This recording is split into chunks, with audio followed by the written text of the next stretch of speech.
Get out of my house. I'm standing in my own kitchen after 18 months in Afghanistan, staring at a woman cooking with my dead grandmother's skillet. Her husband looks up from my couch. Their kids freeze mid-bite at my table. "Excuse me?" she says, like I'm the intruder. "This is my house. Those are my dishes." She pulls out a lease agreement.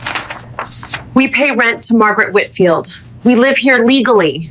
Margaret herself walks through my front door. White Lexus in my driveway, designer purse, that entitled smirk.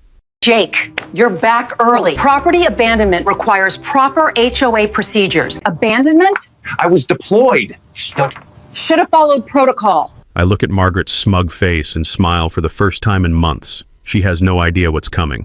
But by tomorrow, this whole neighborhood is going to know exactly what happens when you steal from the wrong soldier. Stick around. This is about to get very interesting. What would you do if some Karen stole your house while you served? Let me tell you about Margaret Whitfield, the kind of woman who measures her grass with a ruler and times how long your Christmas lights stay up past New Year's. Margaret's 52, drives a white Lexus SUV that smells like desperation and vanilla air freshener, and has been our HOA president for 6 years running. Nobody else wants the job, which should have been our first red flag. She's got that particular brand of suburban entitlement that comes from watching too much HGTV and believing she's the star of her own home improvement show. Before becoming our neighborhood dictator, Margaret sold real estate. Past tense, the state yanked her license for creative contract interpretations. Translation, she lied about foundation cracks, hid water damage, and somehow her commission always ended up mysteriously higher than agreed upon. The crunch of her high heels on courthouse steps became a familiar sound to her former clients. Margaret landed on her feet after her divorce, keeping the biggest house in Sunset Hills, a sprawling Mediterranean monstrosity with more square footage than taste. Problem was, maintaining an Instagram-worthy lifestyle requires actual income, not just alimony checks that had recently stopped coming. That's where I became her solution. I'm Jake Brennan, third-generation Army raised in foster care after my parents died in a car crash when I was 8. Bounced between homes until I enlisted at 18, determined to build something permanent for myself. The VA loan that bought my house at 28 was the first thing I'd ever truly owned. My place is a modest 3-bedroom ranch, nothing fancy, but every improvement came from my own hands. The garage smells like motor oil and possibility. That's where I restore vintage motorcycles on weekends. The satisfying click of socket wrenches, the sharp scent of penetrating oil cutting through years of neglect, the texture of rust flaking away to reveal chrome underneath. Those bikes taught me that broken things can be beautiful again. When deployment orders came for Afghanistan in January 2023, I followed every protocol. Automatic payments for mortgage, utilities, HOA dues.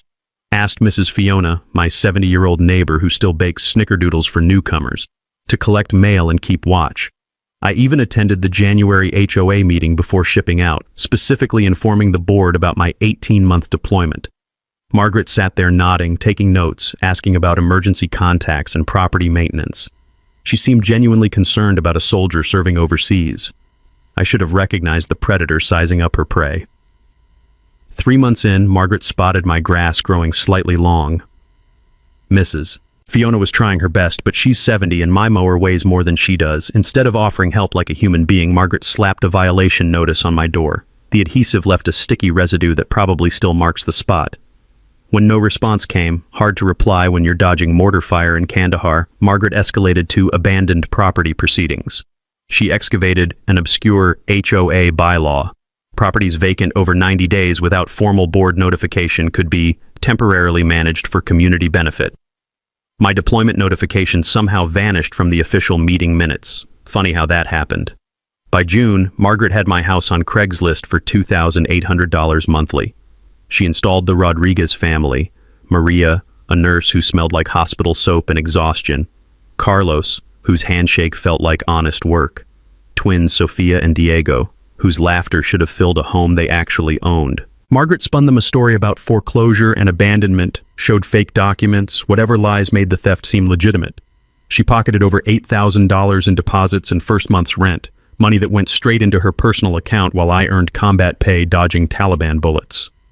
For 4 months, Margaret lived off my stolen house like a parasite feeding on my service. But deployments end, and some of us don't come home alone. My first move was walking into the HOA office with deployment orders, bank statements, and 18 months of suppressed rage. Margaret's office reeked of synthetic vanilla and desperation. She sat behind her oversized desk, covered with real estate magazines and Cabo vacation brochures. Funny how someone managing community funds could afford to dream about Mexican beaches. "Jake, what a surprise," she said, though her expression suggested she'd been expecting this visit for weeks. I slid my deployment papers across her desk. 18 months in Afghanistan. Every bill auto-paid. Want to explain why strangers are living in my house? Margaret examined my papers like they were written in ancient hieroglyphics. There was the matter of property abandonment. You failed to follow proper notification procedures. I attended the January board meeting. You took notes. I don't recall formal notification. She produced a stack of certified mail receipts from her filing cabinet. We sent multiple letters regarding the 90-day abandonment clause. The postmarks looked suspiciously fresh, that crisp, just-stamped appearance you get when someone backdates documents. During my deployment, I'd learned to spot forged paperwork from Afghan interpreters trying to scam extra pay. Same tells, too clean edges, inconsistent ink density, dates that didn't align with events. "These are fake," I said. "That's a serious accusation. Do you have proof?" Margaret's smug confidence told me everything. She'd built what she thought was an airtight case, complete with fabricated evidence and legal-sounding justifications. She figured a traumatized veteran would accept her version of reality rather than fight the system. Big mistake. I spent 2 days at the county recorder's office, surrounded by the musty smell of archived bureaucracy and the soft rustle of decades-old documents. My grandfather used to say, "Son, when someone's lying to you, the truth is usually written down somewhere." He'd fought his own battles with crooked landlords after Vietnam, taught me that paper trails don't lie. People do. Margaret had never filed official abandonment paperwork with the county. The rental income never appeared in HOA financial reports. Most damning of all, her precious 90-day abandonment clause existed only in her imagination, nowhere in our actual HOA constitution or bylaws. At Veterans Legal Aid, attorney Sarah Rodriguez spread my evidence across her desk like a poker player with a royal flush. "This isn't just fraud," she said, the click of her pen punctuating each point. "Document forgery, theft, violation of the Service Members Civil Relief Act. Federal prosecutors love cases this clean."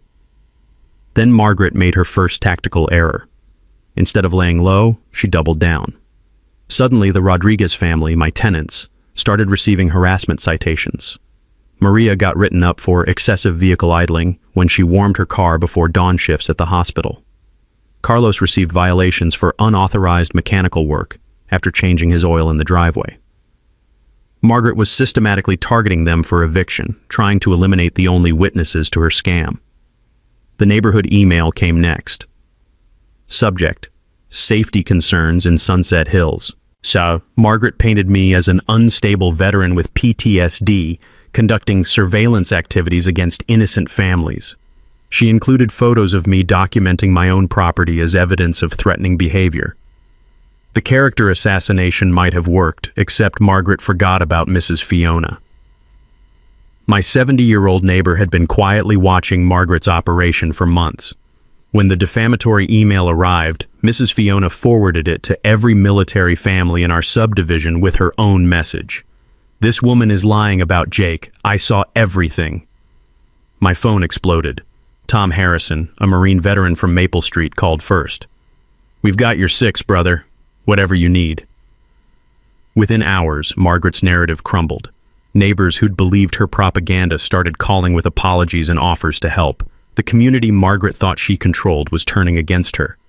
That's when desperation kicked in. At 8 p.m. on Thursday, Margaret appeared at my front door clutching a cashier's check for $5,000. Her usually perfect makeup was smudged, her hands trembling slightly as she offered what she clearly thought was a generous settlement. "There's been a misunderstanding," she said, extending the check like a white flag. "Perhaps we can resolve this quietly." I stared at the check. $5,000. Less than half what she'd stolen, probably what her lawyer told her it would cost to make me disappear. "Margaret, you stole $11,000 from a deployed soldier, forged federal documents, violated multiple laws, And you think 5 grand fixes this? Her voice cracked. I was trying to help the community. You were helping yourself to my house. The beautiful irony was that Margaret had just confessed on camera. My new security system, installed the day I returned, captured every word of her admission.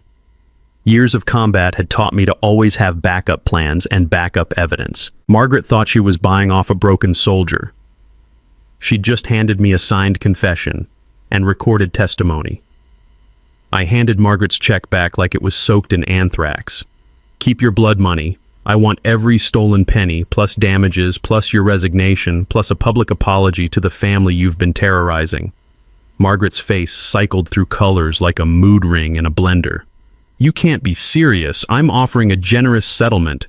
Generous? You stole 11 grand while I dodged Taliban bullets. Your offer doesn't even cover half the theft. She clutched her Prada knockoff purse, knuckles white against fake leather. Fine. But you'll regret this, Jake. I have resources. Those resources apparently included dollar store Magnum PI, a greasy investigator who looked like he learned surveillance from watching too much CSI. Within days, this clown was parked across from my house in a rusted Honda, taking pictures with a camera that probably came from a pawn shop. Margaret's strategy was textbook desperate. Destroy the messenger when you can't dispute the message. She figured dirt on my military record would flip the narrative. Maybe a bar fight, disciplinary action, anything to paint me as unhinged. What she didn't know was that my old squad leader Tony Reeves was visiting that weekend. Tony had spent 3 tours in Iraq identifying insurgent watchers, so spotting amateur hour was like finding a lighthouse in fog. Want me to have a conversation with Discount Dick Tracy? Tony asked, his knuckles popping like bubble wrap. Better idea. Let's educate him about real surveillance.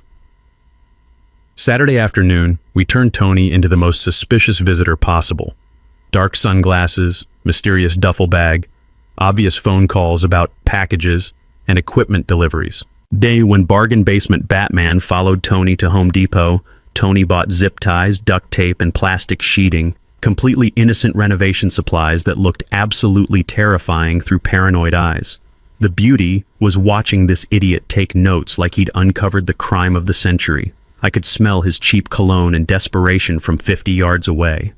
By Sunday, Margaret's PI was so convinced he'd discovered a criminal enterprise that he called police himself. 2 deputies showed up expecting evidence of something illegal. Instead, they found Tony installing my new bathroom faucet while I organized socket wrenches.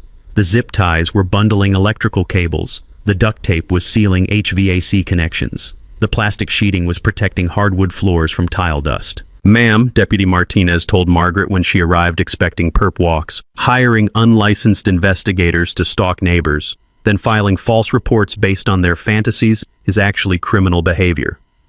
Turns out Discount Detective had lost his license 3 years earlier for this exact same stupidity. Margaret's intimidation campaign had boomeranged so hard she now faced harassment charges herself. But Margaret wasn't finished digging her grave deeper. The email war escalated to nuclear levels. Daily neighborhood blasts painted me as everything from PTSD psycho to domestic terrorist. I was stockpiling weapons, legally owned hunting rifles, conducting paramilitary exercises, motorcycle maintenance, and threatening community safety, breathing while veteran. Margaret forgot that neighborhoods evolve. 3 military families had moved to Sunset Hills during my deployment. Tom Harrison had organized an informal veteran support network. Mrs. Fiona had become our unofficial intelligence coordinator, her morning walks gathering more intel than the CIA. Margaret's character assassination hit a brick wall of people who actually knew better. The fatal mistake came when she tried rewriting history. Margaret began backdating HOA meeting minutes, creating fake board votes authorizing her abandoned property rental program. She figured manufactured documentation would legitimize the theft after the fact. Big miscalculation. Afghanistan had taught me that paper trails don't lie. Only people do. My grandfather, a Korea vet who'd fought his own battles with crooked landlords, always said, "When someone's selling you bullshit, the truth is usually filed away somewhere official."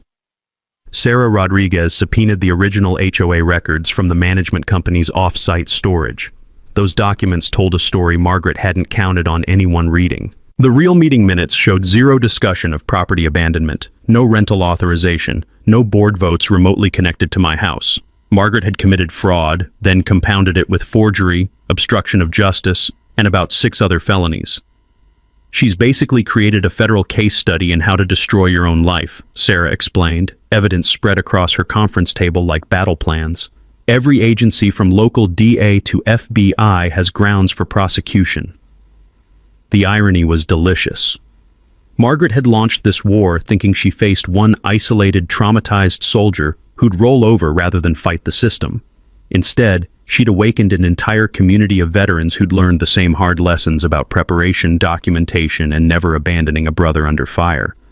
Margaret wanted to play dirty. She just forgot that some of us had advanced degrees in asymmetric warfare. The real education was about to begin. Margaret's next move crossed the line from fraud into pure insanity. At 2:47 a.m. on Tuesday, my phone buzzed with a security alert. The screen showed a figure in designer yoga pants creeping across my backyard like a suburban commando. Margaret Whitfield, HOA president and aspiring felon, was breaking into my garage with what looked like a small plastic baggie. The infrared cameras captured everything in crystal clarity.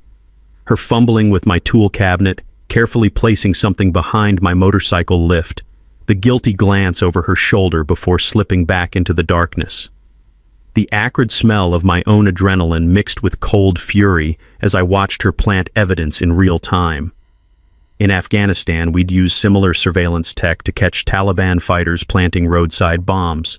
Same motion sensors, same night vision capabilities, same satisfying certainty when you've got someone dead to rights. The difference was that insurgents usually knew they were being hunted. Margaret was so arrogant she'd forgotten that soldiers learn to watch their six. I waited exactly 90 seconds after Margaret disappeared, then called 911.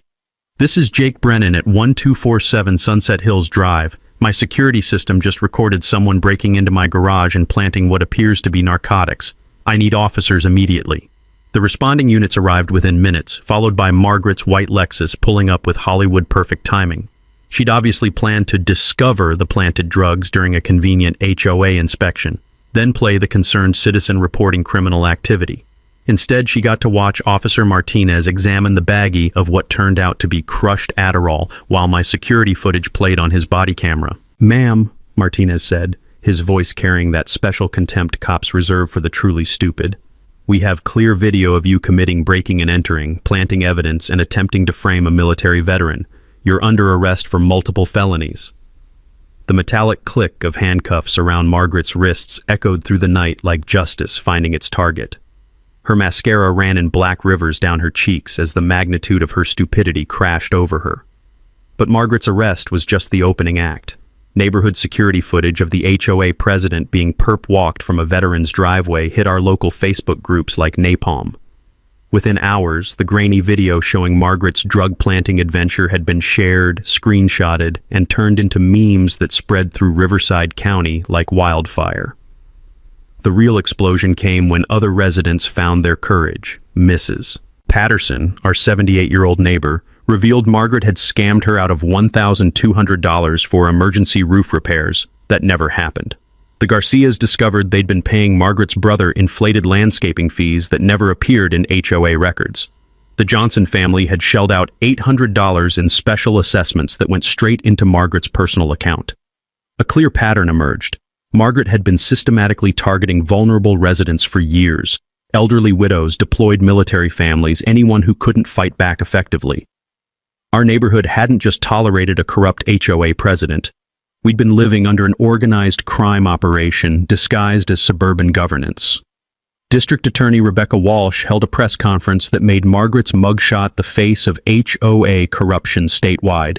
This systematic fraud, targeting military families, represents exactly the kind of predatory behavior we will prosecute to the fullest extent of federal law, Walsh declared, holding up blown-up copies of Margaret's forged documents. Margaret's bail conditions read like a restraining order against her own life. No contact with Sunset Hills residents, immediate suspension of all HOA authority, prohibition from entering the neighborhood except for court appearances. The woman who'd ruled our streets with petty tyranny was now banned from setting foot on her own kingdom. But Margaret's desperation reached new heights of stupidity from her jail cell. Her lawyer showed up at my door 3 days later with a settlement offer that would have been generous if it wasn't basically a bribe. $25,000, more than double what she'd stolen, plus legal fees, plus a non-disclosure agreement demanding I stop cooperating with federal prosecutors. Mrs. Whitfield wants to put this unfortunate misunderstanding behind everyone, her attorney said, sweating through his cheap suit like he knew he was delivering ransom demands for a sinking ship. I looked at the papers, then at Sarah Rodriguez, who was practically vibrating with suppressed laughter. "Tell Margaret she can take her hush money and use it as toilet paper in federal prison," I said. "I don't take bribes to cover up crimes." The beautiful irony was that attempting to buy my silence constituted witness tampering, another federal felony for Margaret's growing collection. Sarah forwarded the bribery attempt directly to DA Walsh, who added obstruction of justice and witness intimidation to the charges. Margaret had escalated from theft to drug planting to attempted bribery in less than 2 weeks. She was about to discover that some wars only end one way. The truth hit me like shrapnel from an IED, sudden, devastating, and impossible to ignore. I was sitting in Sarah Rodriguez's office, surrounded by bankers' boxes that reeked of decades-old paper and bureaucratic neglect, cross-referencing Margaret's fake bylaws against the original 1987 HOA founding documents. The afternoon sun streamed through dusty windows as I methodically worked through yellowed pages that felt brittle as autumn leaves. That's when I found the letter that changed everything. Dated 3 weeks after I received deployment orders, 18 months ago, Margaret had written to the HOA's legal counsel asking about procedures for managing vacant properties during extended homeowner absence. Her handwriting was careful, calculated, like someone planning a heist. The attorney's response made my blood run cold. HOA has no legal authority to rent, manage, or otherwise control privately owned properties regardless of owner absence duration. Any such action would constitute criminal trespass and grand theft. Margaret had received professional legal advice spelling out exactly why her scheme was felony-level illegal. She'd proceeded anyway. My hands trembled as the implications sank in. This wasn't opportunistic theft or a misunderstanding about HOA authority. Margaret had been planning to steal my house before I'd even left for Afghanistan. The paper trail painted a picture of premeditated fraud that made my stomach turn. Financial records showed Margaret researching rental rates for my street 2 months before my deployment. She'd contacted property management companies about upcoming rental opportunities. She'd even driven past my house multiple times, photographing angles and making notes about market appeal and tenant potential. While I was preparing to serve my country, Margaret was preparing to rob me blind. But the revelation that made me physically nauseous came from insurance files hidden in the deepest box. Margaret had filed a fraudulent claim 2 years earlier, reporting $8,000 in vandalism damage to community property. The insurance payout had gone to repairs performed by her brother's construction company, work that never actually happened. The bitter taste of betrayal filled my mouth. Margaret hadn't just targeted me. She'd been systematically defrauding the entire community for years. Every elderly neighbor who'd paid inflated special assessments, every military family charged bogus fees, every insurance claim for non-existent repairs, all part of an organized criminal operation disguised as neighborhood governance. Sarah's voice cut through my rage like a knife through fog. "Jake, look at this." She handed me printouts from Margaret's seized laptop, a spreadsheet titled Target Assessment. Every military family in Sunset Hills was listed with deployment schedules, property values, and vulnerability ratings. Elderly residents were marked with notes like confused/isolated. Frequent travelers had absence patterns documented in disturbing detail. My name sat at the top with Margaret's handwritten notes. 18-month deployment confirmed. Property value $340,000. Rental potential $2,800 per month. Perfect target. No family support. Isolated. Extended absence. The casual cruelty of being reduced to a profit calculation by someone I'd trusted with my home's security made my vision blur with fury.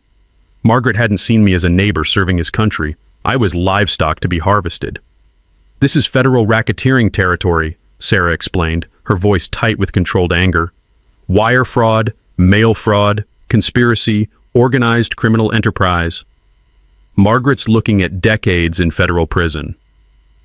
The irony was perfect.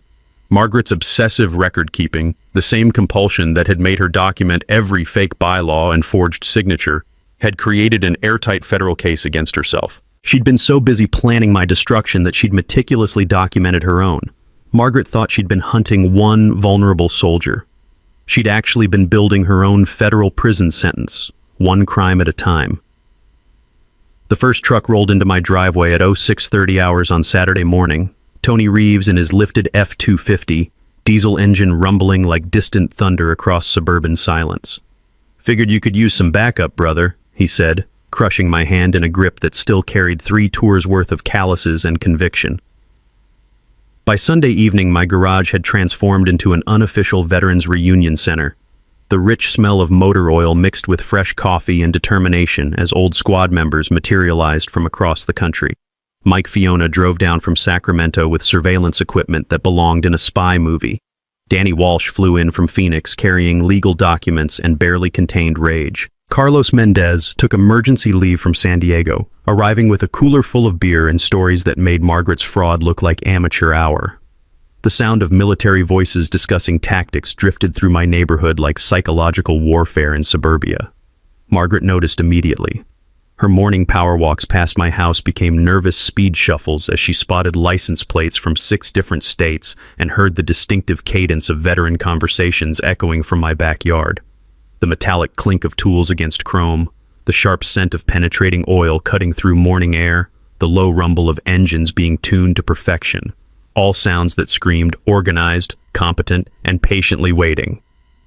"Who are all these men?" Margaret asked Mrs. Fiona during a carefully orchestrated encounter near the mailboxes, her voice pitched higher than usual. "Jake's Army friends, Mrs." Fiona replied with the sweet innocence of someone who'd perfected strategic information sharing over 8 decades. "Such polite boys. They've been asking so many interesting questions about neighborhood history." The psychological pressure was subtle as a scalpel, but sharp as one too. Margaret would peek through her blinds each morning, counting military vehicles parked on our street. Sometimes 3 trucks, sometimes 7, occasionally none at all. The unpredictability was eating her alive, like waiting for mortars that might never come. Meanwhile, my legal artillery was positioning for maximum impact. Sarah Rodriguez had connected me with a federal prosecutor who specialized in military victim crimes, a former Marine named David Park, who understood exactly what Margaret had done to a deployed service member. Enhanced federal sentencing guidelines apply when criminals specifically target military families, Park explained, his voice carrying the quiet confidence of someone holding a royal flush. "Your case is textbook predatory behavior. We're looking at decades, not years. In Afghanistan, I'd learned that the best operations combine multiple moving parts into one devastating whole." This was no different. Tom Harrison, the Marine from Maple Street, organized community security awareness meetings that happened to occur in my garage while 8 combat veterans discussed property protection techniques. Mrs. Fiona became our intelligence coordinator, tracking Margaret's movements with the dedication of a professional operative. The bitter scent of her anxiety was practically visible from 50 yards away. "She's making lots of phone calls in her backyard now," Mrs. Fiona reported during one of our coffee briefings. "Always looking around like she knows someone's listening." Someone was always listening. Mike Fiona had upgraded my security system with equipment that would make the NSA jealous. Thermal imaging, facial recognition software, audio pickups sensitive enough to catch whispered conversations through closed windows. Every visitor to Margaret's house was logged, every phone call duration noted, every pattern of behavior analyzed like enemy movements before an assault. Margaret's paranoia reached critical mass when she tried hiring private security. The company she contacted, Rodriguez Protective Services, happened to be owned by my attorney's brother-in-law, who immediately forwarded the request. Margaret wanted protection from military intimidation and veteran harassment targeting a law-abiding citizen. The security company's response was professional poetry. "Ma'am, we provide protection from actual threats, not legal consequences. Perhaps you should invest in better legal representation instead." By week 2, Margaret's confident arrogance had cracked into barely controlled panic. New locks appeared on her doors overnight. Security lights blazed around her property like a prison compound. Motion cameras sprouted from every corner, creating a fortress mentality that screamed guilt to anyone paying attention. Her morning routines became erratic, like someone trying to avoid sniper fire, different routes to her car, irregular departure times, constant glances over her shoulder. The woman who'd once strutted through our neighborhood like she owned it now scurried from shadow to shadow. The most beautiful aspect was our complete legal compliance. Veterans visiting a friend, neighbors taking evening walks, security equipment on private property, community meetings about HOA governance, nothing that crossed any legal boundaries, but everything that reminded Margaret she was surrounded by people who understood patience, planning, and the art of applied pressure. Margaret had declared war on one isolated soldier. She was about to discover what happens when you attack someone whose brothers consider abandonment a foreign concept. The real assault was about to commence. Margaret's first panic attack happened at 7:43 a.m. on Tuesday, right there in her driveway for the whole neighborhood to witness. Mrs. Fiona called me immediately, her voice crackling with excitement through my phone speaker. "Jake, you need to see this." Margaret just ran outside in her bathrobe, spinning around like a crazy person, counting trucks. I stepped onto my porch to watch the show. Margaret stood barefoot on her asphalt driveway, hyperventilating as she pointed at military vehicles positioned throughout our neighborhood. The sharp morning air carried the sound of her ragged breathing and muttered counting. 1, 2, 3, 4 trucks. 4 different trucks. What she was seeing was Tony's F250 parked legally on the street, Mike's Silverado in my driveway, Danny's Jeep visiting the Harrisons 2 houses down, Carlos's Toyota helping Mrs. Patterson with yard work, completely innocent activities that looked like a tactical perimeter through paranoid eyes. The metallic taste of satisfaction filled my mouth as Margaret stumbled back into her house, slamming doors hard enough to rattle windows. After months of terrorizing vulnerable neighbors, she was finally experiencing what fear felt like. The beauty was in our complete legal compliance. During my deployment, I'd learned that the most effective psychological operations never crossed legal boundaries. They just made guilty people destroy themselves with their own paranoia. Margaret's desperation reached new heights when she called police Wednesday afternoon, reporting military harassment and intimidation by veterans stalking her property. Deputies Martinez and Wong arrived to find what looked like a neighborhood barbecue in progress. The rich smell of grilled burgers mixed with motor oil and honest conversation as Tony washed his truck while discussing fantasy football with Danny. Mike was installing perfectly legal security lighting on my garage. Carlos was helping Mrs. Fiona carry groceries, the kind of community service that made neighborhoods stronger. "Ma'am," Deputy Martinez told Margaret after interviewing everyone, "these individuals are engaged in completely legal activities on private property. Being a military veteran isn't grounds for a restraining order." Margaret's voice cracked with barely controlled hysteria. "But they're coordinating. They watch my house. They're planning something." "You mean they talk to each other and notice things happening in their neighborhood?" Martinez replied, his tone carrying the professional skepticism cops develop for paranoid complaints. "That's called being good neighbors." "What?" The police visit backfired so spectacularly that Margaret might as well have set herself on fire for attention. Word spread through veteran networks faster than bad news. Margaret Whitfield had tried to weaponize law enforcement against military families. My phone exploded with calls from guys I hadn't heard from in years, all offering to visit if I needed additional community support. Margaret's second catastrophic mistake was demanding the HOA management company do something about what she called the military invasion of Sunset Hills. The bitter irony was delicious. A woman facing federal charges for HOA corruption was trying to use HOA authority to silence witnesses against her. The management company's response arrived via certified mail and community bulletin board posting.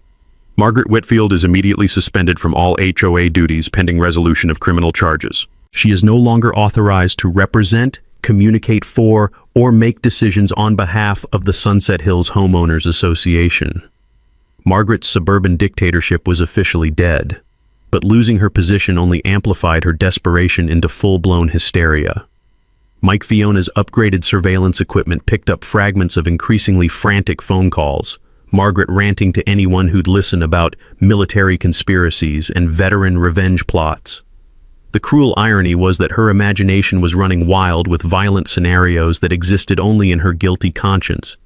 What she thought were tactical planning sessions were actually discussions of legal strategies, witness coordination, and evidence organization. We weren't planning violence, we were planning justice, which was apparently more terrifying to her than any physical threat. When Margaret hired yet another private investigator to document military harassment, we decided to give her money's worth. Tony organized morning calisthenics in my backyard, perfectly legal exercise that photographed like paramilitary training. Danny conducted perimeter sweeps, actually evening walks to check on elderly neighbors that looked ominous through paranoid interpretation. The PI's report was a paranoid masterpiece. Subject coordinates with multiple military-trained individuals in activities consistent with pre-operational surveillance and tactical preparation. What he'd actually documented was veterans helping neighbors, maintaining property, and engaging in textbook community involvement. Margaret's attorney received the report and immediately advised plea negotiations. "Your behavior is deteriorating," he warned during a phone conversation our equipment captured with crystal clarity. "The prosecution will use this paranoia to demonstrate consciousness of guilt." Margaret's screamed response echoed through her house. "I'm not paranoid, they are watching me." Absolutely true. We were watching her. The difference was everything we did was legal, documented, and coordinated with federal prosecutors who appreciated cooperative witnesses. Margaret was learning that karma doesn't just knock. Sometimes it kicks down doors. By Thursday morning, Margaret had transformed her house into a fortress that screamed guilt to anyone with eyes. New security cameras sprouted from every corner like mechanical mushrooms. Motion sensor floodlights blazed all night, turning her yard into a miniature prison compound. The acrid smell of fresh concrete filled the air as contractors installed additional lighting and reinforced locks that could stop a tank. "She's lost her damn mind," Tony observed during our morning coffee briefing, watching Margaret pace behind her living room windows like a caged animal. "Look at her. She hasn't slept in days." He was right. Margaret's perfectly maintained suburban facade had cracked into paranoid obsession. Her designer clothes hung loose on a frame that seemed to be shrinking daily. Dark circles under her eyes made her look like a raccoon wearing too much makeup. The confident swagger that had once intimidated elderly neighbors was gone, replaced by jerky movements and constant glances over her shoulder. The psychological pressure had reached critical mass when Margaret attempted to flee. Mike Fiona's surveillance equipment caught her loading suitcases into her Lexus at 3:17 a.m. Friday morning.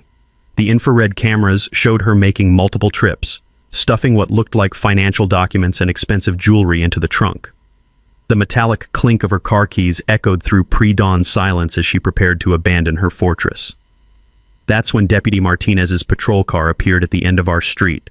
Not by coincidence, but because federal prosecutors had anticipated exactly this scenario. Margaret's bail conditions specifically prohibited leaving Riverside County without court permission. Her midnight moving operation violated those terms immediately. The bitter taste of poetic justice filled the morning air as Martinez approached Margaret's Lexus with professional courtesy and handcuffs at the ready. "Ma'am, where are you headed at this hour?" he asked, flashlight beam revealing packed bags and terrified eyes. "I'm visiting a friend," Margaret stammered, her voice cracking like thin ice under pressure. "With enough luggage for a permanent vacation? Step out of the vehicle, please." Margaret's arrest for bail violation made the local news within hours. Footage of her being perp-walked in designer pajamas while neighbors watched from their windows became social media gold. The woman who'd once ruled Sunset Hills with petty authority was now a public spectacle of criminal desperation. But Margaret's downfall accelerated when federal agents raided her house later that morning. The search warrant, based on evidence of additional financial crimes discovered in her computer files, revealed the full scope of her criminal enterprise. Agents emerged carrying boxes of forged documents, fake invoices, and financial records documenting years of systematic fraud. Margaret hadn't just targeted military families. She'd been stealing from contractors, insurance companies, and even her own elderly relatives. The sweet smell of justice mixed with morning coffee as neighbors gathered to watch the FBI dismantle Margaret's life one evidence box at a time. The most damning discovery came from Margaret's personal safe, over $47,000 in cash, clearly the proceeds of various fraudulent schemes. Financial forensics would later trace the money to stolen HOA funds, inflated contractor bills, and fake insurance claims dating back 5 years. Margaret's attorney withdrew from her case that afternoon, citing irreconcilable differences and client behavior inconsistent with effective legal representation. Translation: Margaret had become too toxic for even criminal defense lawyers to handle. From her jail cell, Margaret made one final desperate gambit. She contacted a local news station claiming to be the victim of military harassment and veteran intimidation. The reporter who took her call was initially sympathetic to a story about PTSD veterans terrorizing a middle-aged woman. That sympathy evaporated when the reporter discovered Margaret's federal charges, reviewed the evidence against her, and interviewed actual neighbors about her years of abusive behavior. The resulting news segment was brutal. HOA, President's Fraud Scheme Targets Military Families. Margaret's mugshot filled the screen while the reporter detailed her systematic targeting of deployed service members, elderly residents, and other vulnerable community members. Mrs. Fiona provided the most devastating interview. Margaret Whitfield is a predator who used her position to steal from people who couldn't fight back. These veterans didn't harass her, they caught her. The story went viral within hours. Margaret's face became the poster child for HOA corruption. Her mugshot shared thousands of times with captions like, "This is what happens when Karens think they're untouchable," and "Play stupid games, win federal prison." Margaret had wanted media attention to portray herself as a victim. Instead, she'd become a cautionary tale about the consequences of targeting America's military families. Federal sentencing guidelines for her crimes now included enhanced penalties for specifically targeting deployed service members. Margaret was looking at 15 to 20 years in federal prison, and every veteran in America knew exactly why she deserved every minute of it. Her war against one soldier had become a federal case study in why some people shouldn't be messed with. The emergency homeowners meeting was scheduled for 7 p.m. on Saturday at the community center, but people started arriving at 6:30. The smell of burnt coffee and nervous energy filled the cramped room as residents filed in carrying printed copies of news articles, legal documents, and 18 months of suppressed anger. Margaret arrived in handcuffs. Federal marshals had transported her directly from county jail for the court-ordered restitution hearing that would determine how much money she owed the community. The metallic clink of restraints echoed through sudden silence as every head turned to watch the woman who'd terrorized their neighborhood shuffle to the defendant's table. I'd spent 3 days preparing my presentation with the precision of a military briefing. Sarah Rodriguez had helped organize evidence into a timeline that would make Margaret's crimes undeniable to anyone still harboring doubts. The projection screen at the front of the room displayed blown-up copies of forged documents, fake invoices, and Margaret's own spreadsheet listing neighbors as targets. "Ladies and gentlemen," I began, my voice carrying the confidence of someone holding a royal flush in federal court. "For the past 5 years, you've been living under organized crime disguised as neighborhood governance." The room erupted in murmurs as I clicked through evidence slides, forged signatures next to real ones, revealing Margaret's clumsy attempts at document fraud, bank statements showing HOA funds disappearing into her personal accounts, insurance claims for repairs that never happened, paid to her brother's construction company for work that existed only on paper. "This woman didn't just steal from me," I continued, the taste of victory sharp as winter air. "She systematically targeted every vulnerable resident in this community. Military families during deployments, elderly neighbors living alone, anyone she thought couldn't fight back." Mrs. Patterson stood up from the third row, her voice trembling with 18 months of suppressed rage. "Margaret charged me $1,200 for roof repairs that never happened. When I questioned the invoice, she threatened to fine me for questioning board authority." Tom Harrison was next, his Marine bearing rigid with controlled anger. "She tried to foreclose on my house while I was deployed to Iraq, claiming I'd violated lawn maintenance requirements. I was fighting for our country while she was stealing from my family." One by one, Margaret's victims shared their stories. The Garcia family had paid inflated landscaping fees that went straight to Margaret's pocket. The Johnsons discovered they'd been charged special assessments for community improvements that never existed. The elderly Williams couple had been bilked out of thousands for emergency repairs that were entirely fictional. Margaret sat at the defendant's table, her designer clothes wrinkled and makeup smeared, looking like a broken doll that had been stored in an attic for decades. Every revelation hit her like physical blows, each neighbor's testimony stripping away another layer of the respectability she'd used to mask her criminal enterprise. Federal prosecutor David Park took the podium to explain the legal resolution. "Mrs. Whitfield has been charged with 17 federal felonies including mail fraud, wire fraud, racketeering, and targeting of deployed military personnel. Her plea agreement includes full restitution to all victims, plus enhanced penalties for crimes specifically targeting service members." The crowd's murmur turned to satisfied rumbling as Park detailed Margaret's sentence: 15 years in federal prison, 5 years supervised release, forfeiture of all assets including her house and luxury car, and lifetime prohibition from serving on any homeowners association board. Additionally, Park continued, this case has prompted congressional hearings on HOA oversight and new federal protections for deployed military families. Mrs. Whitfield's crimes have resulted in legislation that will protect future service members from similar predatory behavior. Margaret's attorney, her third lawyer since the original counsel had abandoned her case, stood to read a prepared statement. Mrs. Whitfield accepts responsibility for her actions and apologizes to the community she was elected to serve. I looked directly at Margaret as she was forced to stand for her victim impact statement. Her once confident smirk had collapsed into the hollow expression of someone who'd bet everything on a losing hand. Margaret, I said, my voice cutting through the room's tension like a blade through silk. You thought stealing from a deployed soldier was risk-free money. You figured I couldn't fight back from Afghanistan, that military families were easy targets for your schemes. The room fell silent except for the hum of fluorescent lights and Margaret's shallow breathing. You forgot that soldiers don't abandon their brothers. You messed with one of us. You messed with all of us. And now the whole country knows exactly what happens when you target America's military families. The applause started slowly, then built to a thunderous ovation that seemed to shake the community center's walls. Margaret was led away in handcuffs, while an entire neighborhood celebrated the end of her reign of suburban terror.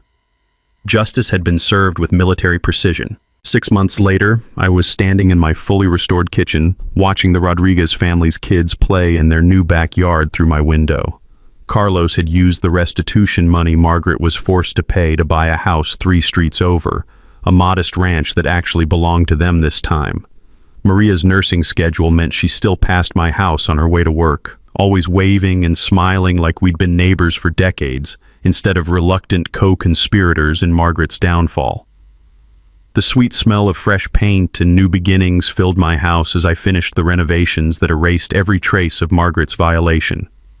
New locks, upgraded security system, and a workshop in the garage where the sound of socket wrenches against chrome had replaced the bitter memories of strangers living in my space. Margaret herself was serving her sentence at Federal Correctional Institution Dublin, where her cellmate was apparently a former bank embezzler who found Margaret's complaints about unfair treatment highly entertaining.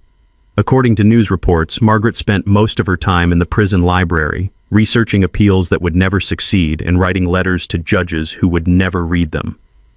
Her house had been sold to pay restitution, purchased by a young Marine couple who painted over Margaret's beige walls with colors that actually showed personality. The Lexus she'd driven like a symbol of suburban superiority was now owned by a veteran-owned auto dealership that sold it with the advertising slogan, previously owned by a federal criminal, now ready for someone who deserves it. But the real victory wasn't Margaret's imprisonment. It was what grew from the ashes of her criminal empire. The Deployed Heroes Housing Protection Fund I'd established with my restitution money had already helped 12 military families fight HOA corruption across 3 states. Sarah Rodriguez had left private practice to run the organization full-time, using her legal expertise to provide free representation for service members facing predatory HOA tactics. Congressional hearings sparked by Margaret's case had resulted in the Military Family Protection Act, federal legislation requiring HOA boards to provide additional safeguards for deployed personnel. The law included mandatory grace periods for minor violations, protection from rental schemes, and enhanced penalties for anyone targeting military families. Sunset Hills itself had transformed from Margaret's personal kingdom into an actual community. The new HOA board, elected in a vote that saw 90% resident participation, had implemented transparent financial reporting, regular audits, and term limits that prevented future dictatorships. Mrs. Fiona had been elected secretary, bringing her intelligence-gathering skills to legitimate community service. Tom Harrison served as president, his Marine discipline ensuring meetings ran efficiently and fairly. I'd accepted the role of security coordinator, using my military experience to implement neighborhood watch programs that actually protected residents instead of harassing them. The annual Heroes Day festival we'd organized had become a community tradition, honoring deployed service members with scholarship funds for their children and support services for their families. The festival was held in Margaret Park, formerly the community green space, renamed by unanimous vote to ensure Margaret's legacy was one of cautionary remembrance rather than forgotten evil. Local law enforcement had adopted our case as a training example for HOA corruption investigations.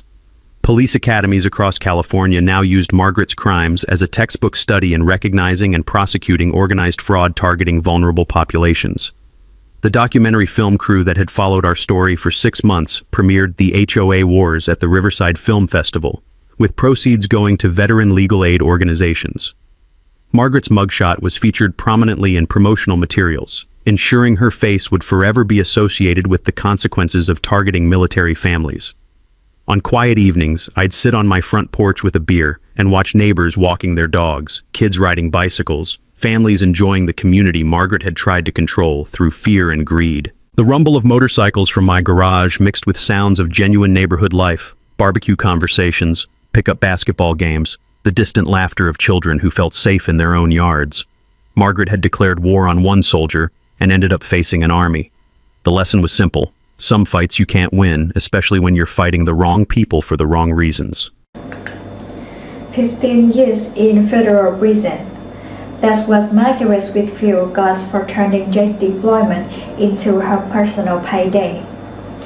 You know what gets me about this case? Margaret had its own fingers out. Target military families when they are overseas, elderly neighbors who won't fight back. She's been running this scam for years, and it's worked because most people don't want to spend their Saturday afternoon digging through county records. But Jack, he comes home from Afghanistan, finds a stranger living in his house, and instead of losing his mind, he just starts documenting everything. That's fake 90-day abandonment clause Margaret keeps citing. Doesn't exist, never existed. Jack's proof is with the original 1987 HOA bylaws, and when Margaret tries to plant drugs in his garage at 3 in the morning, well, turns out combat veterans know a thing or two about security cameras. The thing about bullies is they only stay in power as long as people let them. Margaret forgot that some fights you just can't win. Ever deal with someone who thought their little bit of authority made them untouchable? Drop your story in the comment. And if you want to see more cases where preparation beat intimidation, hit that subscribe button. Because there are Margaret Whitfield in HOA all across America, and they all need the same reminder.